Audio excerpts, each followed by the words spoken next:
Now, since we just rang in the new year, many people make New Year's resolutions, but maybe you didn't think about how you can actually tailor them to improve your relationships as well. Yeah, the most important relationships. That is why we brought in Kat Roby to help us. Good morning, Kat. Happy New Year and good morning. Happy New Year to you. It's so good to have you. Thank you. So it's a new year, and you're here to tell us that it's a good opportunity to take a long, hard look and analyze your relationship, what can be fixed, and how we can incorporate our New Year's resolutions. Yeah, I think we all get that clean slate feeling. Yeah. Ciao 2014.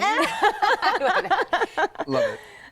And so when we're saying, are we talking about New Year's resolutions we already have, or maybe we should make some that go along with our relationships? I think it's just good to keep your mind open to, are there some places that you can improve in that area as well? We're always thinking of health and fitness, nutrition, read more books, do this and that, but what about taking a good inventory of who you are in relationship? What are you getting out of the relationship? What's working? What's not working? Why am I here? Yes, and we were actually talking a lot during the commercial break about a lot of this is a lot of self-reflection. So much, yeah. And that's kind of tough to do. Yeah. Especially when you're comfortable enough.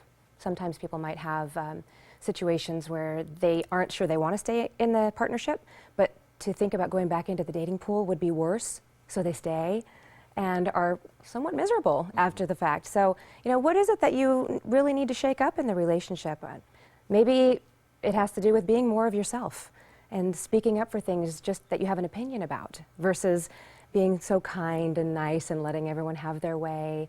It really doesn't work really well to make you happy. Mm-hmm. Because you want someone to be with you for you, Right. not for somebody that will just go with the flow all the time. And there's a couple pieces to this too, because once you start doing things for other people because you think you're being nice or you think you're being easygoing, go with the flow, well, you're kind of robbing them of the chance to know who you are and you, but you're also setting it up so that you might harbor resentments, and later on think, well, I really wanted to do this, but I went with you here, and then you start keeping score. Well, I did this with you, why don't you do this with me? And then we get into places where that's really burdensome for the relationship. Yeah, and would you agree that when you're with someone, communication is key, and the feeling that you can be honest with that person, they're not going to judge you. And so what kind of advice do you have around communication and keeping things really open and everything out on the table? That is such an important quality in a relationship. The one thing I would say is you can't always know that you're not going to be judged.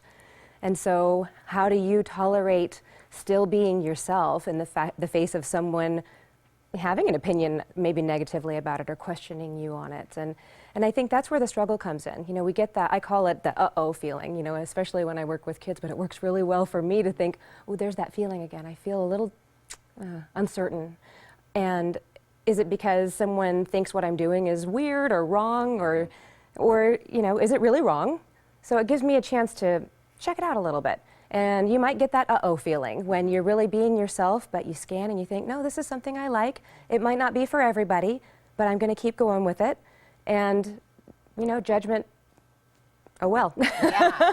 And, along with that kind of feeling that you're talking about, I love that, reading up on what we were talking about today, you said if you're reevaluating whether or not you should or shouldn't be in a relationship, and today may be the perfect day to ask yourself this, can I not live without this relationship, or I'm more scared of being alone? Right. Is that why you're staying in it? Because you're afraid of being out there by yourself, or, what will I do financially, or whatever the case may be. Right. And maybe today's a good gut check. I think so. And, just checking for whatever reason it might be that you're staying, whether you're comfortable.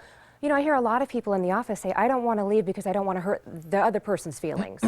Well, what kind of give are you really giving to them when you're just there so that you don't hurt them? Sometimes I take these situations and I try to turn them into, how can you trust the other person to be okay in the face of if you have to leave?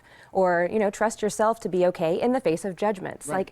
Try to hold on to this all in a different way. Turn it around so that it's a respectful thing. Yeah. Is it respectful? Are you giving them anything just by staying with them because you don't want to hurt their feelings? Right. Exactly. Well, and Kat, I just wanted to say one more thing. You told us if you don't approve of you, no outside approval will last. And I think that's an important thing to note this year. Thank you so much for coming on. Thank you. It's always good to have you. And to get more tips to optimize your relationships, just call Kat at 906-3392 or go online to robycounseling.com.